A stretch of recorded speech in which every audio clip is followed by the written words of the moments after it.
Good morning बच्चों। Class 8 आपकी worksheet number 12 है और आज डेट है 26 अगस्त 2021। मैं आपकी साइंस टीचर बोल रही हूँ। मेरा नाम संतोष कुमारी है। मैंने आपको ग्रुप पर वर्कशीट भेजी है और अब मैं इसको समझा रही हूँ। आपको पहले अपनी वर्कशीट को खुद से पढ़ना है। उसमें आपको कुछ जो भी वर्ड डिफ़िकल्ट लगे आपको वो अलग से नोट करने हैं। उसके बाद आपको ये वीडियो देखनी है, ठीक है। हाँ, तो इसमें क्या है, children what do you do if you feel like eating mangoes during winter season और if you feel like eating strawberries during summer season. देखो बेटा, आपको मालूम है आम कौन से सीज़न में आता है? गर्मी के मौसम में, ठीक है। ऐसे ही स्ट्रॉबेरी ये कब आती हैं? सर्दी के मौसम में। अब बेटा आपका मन करे कि आपको आम की कोई चीज़ सर्दी में खानी है। देखो आम कब हुआ था? गर्मी में। आपको कब खाना है? सर्दी में। तो बेटा आप क्या करते हो? दूसरी बात, अगर आपका आम गर्मी में है तो क्या जितना भी आम है आप सारा खा लेते हो? नहीं, हम उसको आगे के लिए भी बचा कर रखते हैं। लेकिन अगर आप घर में रखो तो आपने देखा होगा वो आम खराब हो जाता है। हम उसको कैसे बचा कर रख सकते हैं, हम उसको कैसे प्रिवेंट कर सकते हैं, ठीक है। और वो खराब क्यों हो जाता है, इन्हीं सब बातों को आज हम इस वर्कशीट में पढ़ेंगे। देखो, as we know that micro organism, मैंने आपको बताया माइक्रो ऑर्गेनिज्म का मतलब वेरी स्मॉल ऑर्गेनिज्म। वो ऑर्गेनिज्म जिनको हम अपनी आँखों से नहीं देख सकते, उनको हम किससे देखते हैं? उनको हम देखते हैं माइक्रोस्कोप से। वो इतने छोटे होते हैं कि उनको हमें देखने के लिए किसकी ज़रूरत है? माइक्रोस्कोप की। They are present almost everywhere, वो हर जगह प्रेजेंट है। आप जिस हवा में सांस ले रहे हो वहाँ पर भी बहुत सारे माइक्रो ऑर्गेनिज्म हैं। आपके हाथ पर बहुत सारे माइक्रो ऑर्गेनिज्म हैं। आसपास ज़मीन में, पानी में भी माइक्रो ऑर्गेनिज्म होते हैं जो आपको दिखाई नहीं देते। आप जो दही खा रहे हो उसमें भी लैक्टोबैसिलस नाम का बैक्टीरिया है। वो माइक्रो ऑर्गेनिज्म है, आपको दिखाई नहीं दे रहा। तो बेटा माइक्रो ऑर्गेनिज्म के बारे में आपको क्या क्या पता है? एक तो वो वेरी स्मॉल इन साइज, वो बहुत छोटे हैं। दूसरा आपको बताया वो हर जगह प्रेजेंट हैं, हवा में, पानी में, मिट्टी में, इवन कि जहाँ वोल्केनो फट रहा होता है और बहुत गर्म होता है वो लावा, वहाँ पर भी माइक्रो ऑर्गेनिज्म प्रेजेंट होते हैं, ठीक है। पहली लाइन आपको समझ आ गई? आगे देखो, if they get proper condition, if they get proper condition like heat and moisture, अगर उनको अच्छी कंडीशन मिले, सही कंडीशन मिले, जितनी हीट चाहिए उतना ही टेम्परेचर हो, जितनी मॉइस्चर चाहिए उतनी ही मॉइस्चर हो, दे ग्रो वेरी फास्ट, तो वो बहुत फास्ट ग्रो करते हैं। अभी मान लो ये एक माइक्रो ऑर्गेनिज्म था, अगर हीट और मॉइस्चर ठीक है तो ये 1 से 2 बन जाएंगे, 2 से 4 बन जाएंगे, 4 से 8, मतलब बहुत जल्दी ग्रो करते हैं। They grow very fast. बेटा कब ग्रो करते हैं वेरी फास्ट? जब उनको प्रॉपर सूटेबल टेम्परेचर मिले, गर्मी मिले, और सूटेबल उनको मॉइस्चर मिले। आजकल बरसात का मौसम है, इस मौसम में इनको सूटेबल टेम्परेचर मिल रहा है और सूटेबल ही इनको मॉइस्चर मिल रही है, ठीक है। आज तो आजकल ये बहुत फास्ट ग्रो करते हैं, बहुत जल्दी ग्रो करते हैं। आपने देखा होगा कुछ चीज़ें बहुत जल्दी खराब हो जाती हैं आजकल। इस मौसम में खाना जल्दी खराब होता है, क्यों? क्योंकि इस मौसम में टेम्परेचर और मॉइस्चर सूटेबल है, जिसमें ये ज़्यादा ग्रो करते हैं। ज़्यादा ग्रो करते हैं तो फिर क्या होता है, ये हमारे फूड को कंटेमिनेशन करते हैं। बेटा कंटेमिनेशन का मतलब है हमारे फूड को खराब करते हैं, ठीक है। कंटेमिनेशन का मतलब है ये हमारे फूड को खराब करते हैं। अब contamination of food is a chemical process, ये केमिकल प्रोसेस है। केमिकल का मतलब अगर एक बार फूड खराब हो गया तो हम उसको सही नहीं कर सकते, ठीक है। आगे देखो, विच चेंजेस द कलर, हमारे फूड का कलर चेंज हो जाता है, टेस्ट चेंज हो जाता है और स्मेल चेंज हो जाती है। देखो आपने यहाँ पर मान लो ये एक मैंगो रखा और इसको 4 दिन हो गए, 4 दिन के बाद आप देखोगे ये गलने लगता है, कलर चेंज हो गया, उसमें से स्मेल आने लगती है गंदी सी, खाओगे तो टेस्ट खराब हो जाएगा। इसका मतलब ये मैंगो क्या हो गया, कॉन्टेमिनेट, इसका कॉन्टेमिनेशन हो गया। इस मैंगो का क्या हो गया, कॉन्टेमिनेशन। किसने किया, माइक्रो ऑर्गेनिज्म ने, ठीक है बेटा। आगे देखो, अब हमें क्या करना है, हम चाहेंगे कि हमारा सारा मैंगो खराब हो जाए या हमारा जो फूड बनाया था वो सारा खराब हो जाए, नहीं, हम अपने फूड को सेव करते हैं। To save food from micro organism और कंटेमिनेशन हम क्या करते हैं, हम कुछ मेथड अप्लाई करते हैं। हाँ, ये है measures to protect food from micro organism.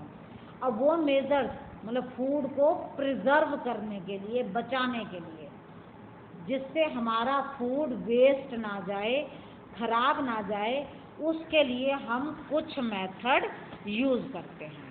तो उसमें कौन कौन से मेथड हैं जिससे हम अपने फूड को बचा सकते हैं, वो खराब ना हो। सबसे पहला है केमिकल मेथड।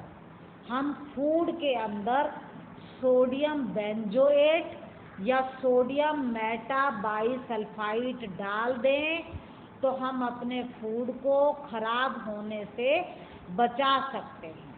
बेटा पर ये आपको अपने फूड में नहीं डालना, क्यों, क्योंकि आपको ये नहीं पता कितना डालना है, कैसे डालना है, ठीक है।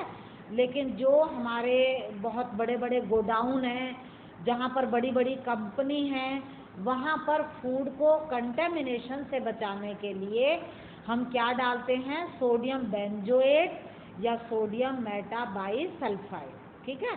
दूसरा मेथड है प्रिजर्वेशन बाय कॉमन सॉल्ट। ये मेथड हम घर में यूज़ करते हैं। हम क्या करते हैं, उसके अंदर नमक डाल देते हैं। मीट एंड फिश, अगर हम उसको लंबे टाइम तक रखना चाहते हैं तो हम उसको नमक लगा कर रख देते हैं। हम कौन सा सॉल्ट यूज़ करते हैं, टेबल सॉल्ट, जो हम अपने घर में यूज़ करते हैं। उससे वो फिश और मीट लंबे टाइम तक प्रिजर्व रहता है, खराब नहीं होता, उसका कंटेमिनेशन नहीं होता, क्योंकि उसमें बैक्टीरिया की ग्रोथ नहीं होती। थर्ड मेथड है प्रिजर्वेशन बाय शुगर। कुछ फूड आइटम ऐसी हैं जिनमें हम शुगर डाल दें तो वो लंबे टाइम तक प्रिजर्व रहती हैं, जैसे जैम, वो खराब नहीं होता, ठीक है। फोर्थ है preservation by oil and vinegar. जब हम अचार बनाते हैं आम का तो हम उसमें बहुत सारा ऑयल डाल देते हैं। ऑयल क्या करता है, वो माइक्रो ऑर्गेनिज्म की ग्रोथ को रोकता है और हमारे फूड को खराब नहीं होने देता। अचार हमारा कई सालों तक भी प्रिजर्व रहता है। कभी कभी हम अचार में विनेगर, सिरका भी डालते हैं, वो भी हमारे फूड में बैक्टीरिया को ग्रो नहीं होने देता, फूड को कंटेमिनेट नहीं होने देता और उसको लंबे टाइम तक प्रिजर्व रखता है। अगला मेथड है हीट एंड कोल्ड ट्रीटमेंट। कुछ फूड आइटम ऐसी हैं जैसे दूध, दूध को अगर आप बॉईल करके रख दो तो वो खराब नहीं होता, तो हमने उसको क्या किया, हीट किया। बॉईल करने के लिए हमने उसको हीट किया, तो boiling of milk, destroys many micro organism, वो माइक्रो ऑर्गेनिज्म को मार देता है। इसी तरह से हम पानी को भी कई बार बॉईल करके पीते हैं। क्यों? क्योंकि वो सारे माइक्रो ऑर्गेनिज्म डिस्ट्रॉय हो जाते हैं और हमारा फूड कंटेमिनेट नहीं होता। इसी तरह से कोल्ड ट्रीटमेंट, उसके लिए हम क्या करते हैं, हम अपने खाने को रेफ्रिजरेटर में रखते हैं, वहाँ वो कूल हो जाता है। कूल हो जाता है तो it prevents growth of micro organism, इससे माइक्रो ऑर्गेनिज्म ग्रो नहीं करते। ठीक है। इसके बाद है बीच वाला, अभी मैं रुक कर बताती हूँ, स्टोरेज एंड पैकिंग। हम अपने खाने की आइटम को जब स्टोर करते हैं तो किस में करते हैं, एयर टाइट। कोई भी चीज़ एयर टाइट पैकेट, जैसे आपके चिप्स आते हैं वो एयर टाइट होते हैं, उसके अंदर हवा नहीं घुस सकती, बिल्कुल सील होते हैं। ये भी माइक्रो ऑर्गेनिज्म को ग्रो नहीं करने देते और हमारा फूड प्रिजर्व रहता है, कंटेमिनेट नहीं होता। अब बेटा इसमें एक अलग से चीज़ आ रही है, पास्चराइजेशन। बेटा ये पास्चराइजेशन क्या है, इसका ये नाम क्यों पड़ा? देखो एक साइंटिस्ट हुए, लुई पास्चर।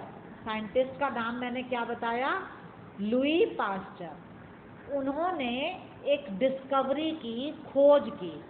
उन्होंने कहा कि हीट द मिल्क, पहले मिल्क को हीट करो। कितनी देर? 15 to 30 second at 70 degree Celsius.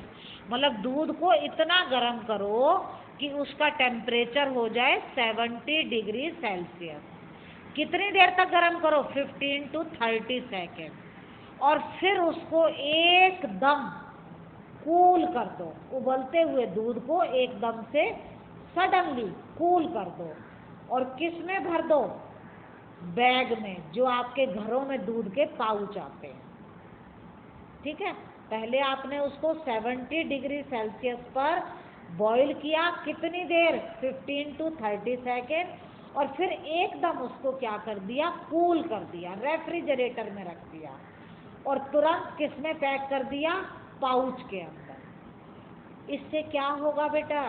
इससे growth of micro organism stop हो जाएगी, रुक जाएगी। इस प्रोसेस को हम बोलते हैं पास्चराइजेशन। What is pasteurisation? किसी भी चीज को हीट करो, ठीक है, और एकदम से कूल कर दो, इसे हम बोलते हैं पास्चराइजेशन। अब आपके घर में जो दूध का पाउच है उस पर देखना लिखा हुआ होगा पास्चराइज्ड मिल्क। मुझे देखकर फोटो खींचकर भेजो, ठीक है। कहाँ लिखा है पास्चराइज्ड मिल्क? पाउच की फोटो खींचनी है, उस पर जो लिखा हुआ है उसको सर्कल करना है। पास्चराइज्ड मिल्क क्या मतलब है? इसका मतलब है कि मिल्क को 70 डिग्री सेल्सियस पर बॉईल किया। कितनी देर किया? 15 to 30 सेकेंड तक। और फिर क्या किया? उसको एकदम से कूल कर दिया। इसको बोलते हैं पास्चराइजेशन। बेटा आपको वर्कशीट समझ आ गई होगी। अब मैं क्वेश्चन पर आती हूँ, ठीक है।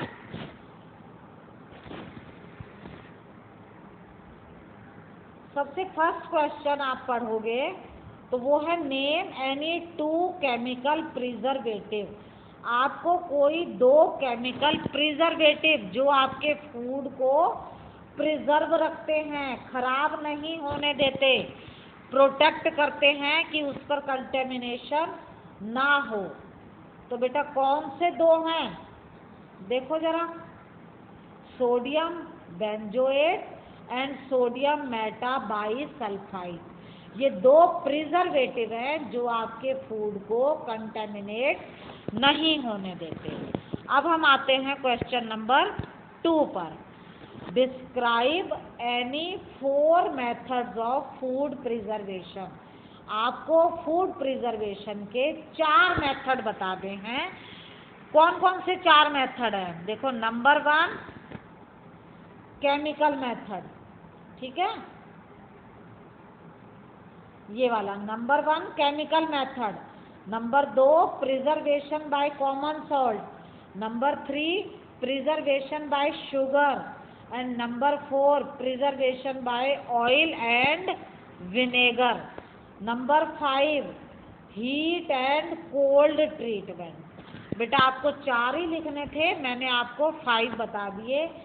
ये आपका आंसर नंबर 2 है और ये आपका आंसर नंबर 1 था। ठीक है, अब हम आते हैं थर्ड क्वेश्चन पर।